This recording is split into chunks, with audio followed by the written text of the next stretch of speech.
Dua kelompok warga yang tinggal berseberangan saling serang di tengah permukiman padat penduduk Jalan Karanganyar, Sawah Besar, Jakarta Pusat, Rabu siang.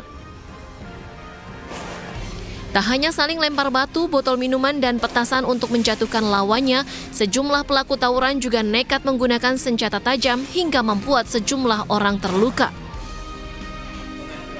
Aksi tawuran di awal tahun 2025 ini diduga buntut dari perang petasan yang dilakukan kedua kelompok remaja pada perayaan malam tahun baru. Warga sekitar mengaku resah dengan aksi tawuran karena tak hanya mengancam keselamatan jiwa, tetapi juga rumah dan lapak dagangan mereka kerap rusak terkena lemparan batu dan petasan. Khawatir ya, Bu? Ini kayak bukan khawatir lagi lah. Namanya anak. Kalau orang Mas Susun nggak mungkin deh kalau nggak diduluin mah. Itu anak itu tuh, gang 11 tuh, jalan A tuh. Itu pada dulu. Semalam, iya. Tawuran dua kelompok remaja ini berhasil dibubarkan pihak kepolisian, sementara belum ada pelaku yang diamankan dalam aksi tawuran tersebut. Dari Jakarta, Rani Sanjaya, iNews melaporkan. Meninggal dunia usai mendapatkan perawatan, seorang bayi ditinggal kedua orang tuanya di ruang instalasi gawat darurat di Rumah Sakit Sumber Waras Grogol, Petamburan, Jakarta Barat.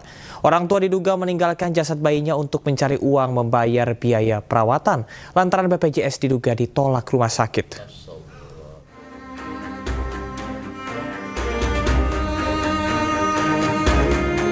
Jasad seorang anak balita ditinggal kedua orang tuanya di ruang jenazah Rumah Sakit Sumber Waras Grogol, Petamburan, Jakarta Barat. Korban diketahui baru berusia 5 bulan, ditinggal kedua orang tuanya saat sang anak dinyatakan meninggal dunia.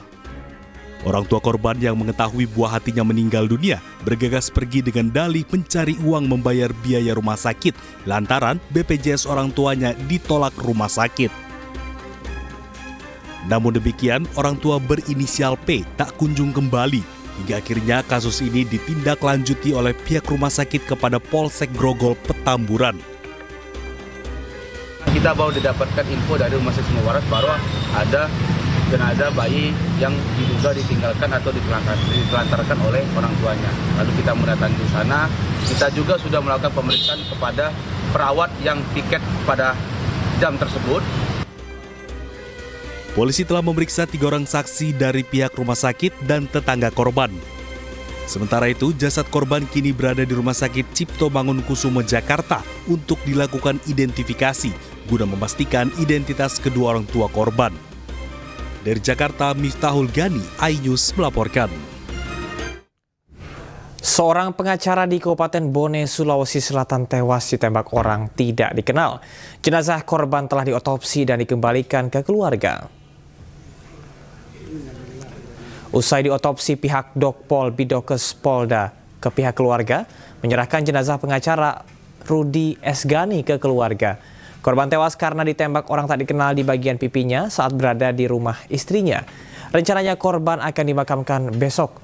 Hingga berita ini tayang, belum ada keterangan resmi dari aparat kepolisian setempat. Alasannya dipangkat. Alasannya besok dimakamkan. Karena itu anaknya di malam, dari malam baru pulang. Oh, ada anaknya. Dari mana itu? Dari Dubai. Dari Dubai. Apa kerjanya anaknya di Dubai? Ke laut. Oh, ke laut. Pak, jadinya di pemakaman pangkep ya, bukan di Makassar. Oh, pangkat. Direktur Reserse Narkoba Polda Metro Jaya dipecat imbas kasus pemerasan penonton DWP. Sementara itu, sidang etik untuk satu oknum polisi masih berjalan dan akan kembali digelar pada hari Kamis.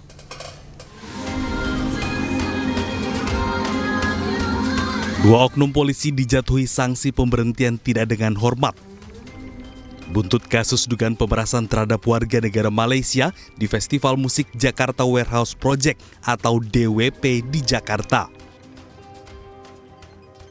Kedua oknum polisi tersebut, Direktur Reserse Narkoba Polda Metro Jaya, Kombes Pol Donald Parlaungan dan anak buahnya berinisial Y. Pemecatan dilakukan berdasarkan sidang kode etik yang digelar Divisi Propam Polri.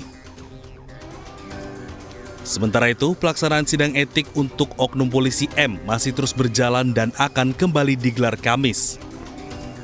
Ya, sidang etik kemarin berjalan mulai dari jam 11 tanggal 31 Desember sampai tanggal 1 Januari hampir jam 4 pagi.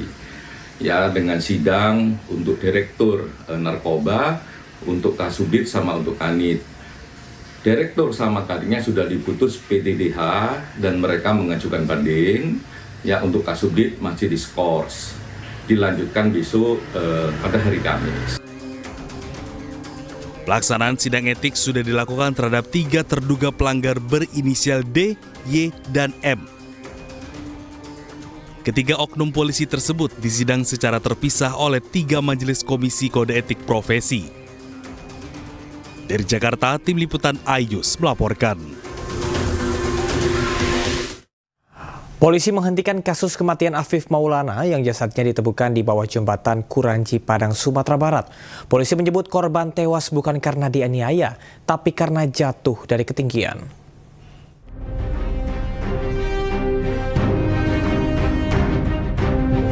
Polda Sumatera Barat bakal menghentikan penyelidikan kasus tewasnya remaja yang jasadnya ditemukan di bawah jembatan Kuranji, Padang, Sumatera Barat. Polisi menyebut keputusan ini diambil setelah polisi melakukan sejumlah langkah terkait penyebab tewasnya Afif Maulana. Dari hasil otopsi, korban tewas bukan karena penganiayaan, melainkan karena jatuh dari ketinggian. Itu sebenarnya sudah terekspos sejak 4 atau 5 bulan yang lalu.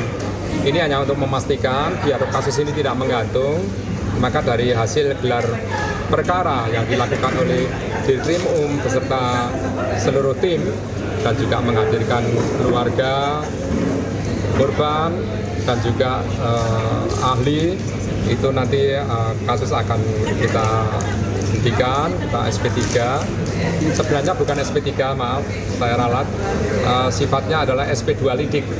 Karena belum dilakukan penyidikan, karena memang kalau penyidikan itu kan dugaan terjadinya suatu tindak pidana. Tapi kalau hasil dari ekshumasi memang demikian, berarti SP2 lidik yang juga sudah kita sampaikan sejak awal. Kematian Afif Maulana sebelumnya menjadi perhatian publik sebab korban yang masih SMP tersebut awalnya diduga tewas karena dianiaya oknum polisi. Keluarga yang mengaku janggal mengajukan korban dilakukan ekshumasi dan otopsi. Pasalnya, terdapat sejumlah luka lebam pada jenazah Afif yang ditemukan di bawah jembatan Kuranji, Kota Padang, Sumatera Barat pada 9 Juni 2024 silam. Dari Padang, Sumatera Barat, Budi Sunandar, iNews melaporkan. Presiden Republik Indonesia Prabowo Subianto memutuskan memberlakukan kenaikan tarif PPN dari 11% menjadi 12% pada kelompok barang mewah yang dikonsumsi masyarakat mampu.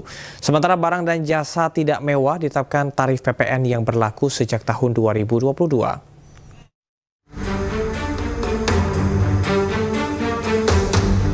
Presiden Republik Indonesia Prabowo Subianto mendatangi kantor Kementerian Keuangan Jakarta Pusat pada Selasa lalu.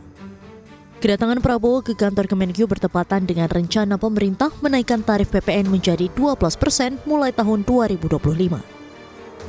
Usai memimpin rapat dengan Menteri Keuangan Sri Mulyani di kantor Kemenkyu di penghujung tahun 2024, Presiden Prabowo Subianto menyampaikan dalam konferensi persnya untuk memberlakukan kenaikan tarif PPN dari 11% menjadi 12% pada kelompok barang mewah yang dikonsumsi masyarakat mampu, seperti pesawat pribadi, yacht, kapal pesiar, rumah mewah. Sementara untuk barang jasa tidak mewah tidak ada kenaikan PPN, tarif tetap yang berlaku sejak tahun 2022. Pemerintah memutuskan bahwa kenaikan tarif PPN dari 11% menjadi 12% hanya dikenakan terhadap barang dan jasa mewah. Diketahui pemerintah menaikkan tarif PPN dari 11% menjadi 12% mulai 1 Januari 2025 ini. Kenaikan dilakukan sesuai dengan Undang-Undang Nomor 7 Tahun 2024 tentang perpajakan. Dari Jakarta, Tim Liputan iNews melaporkan. Sementara itu, Menteri Keuangan Sri Mulyani menegaskan jika kenaikan PPN 12% hanya berlaku untuk barang-barang mewah. Hal tersebut disampaikan di akun Instagram miliknya.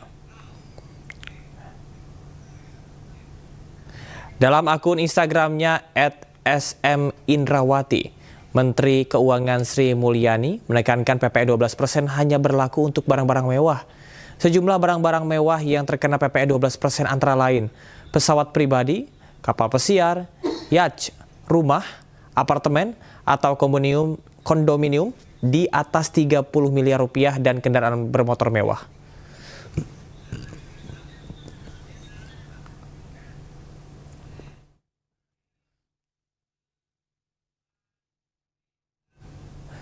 Dua orang wisatawan menjadi korban ledakan petasan saat pesta kembang api di kota Bukit Tinggi, Sumatera Barat. Informasi selengkapnya tetaplah di A News Malam.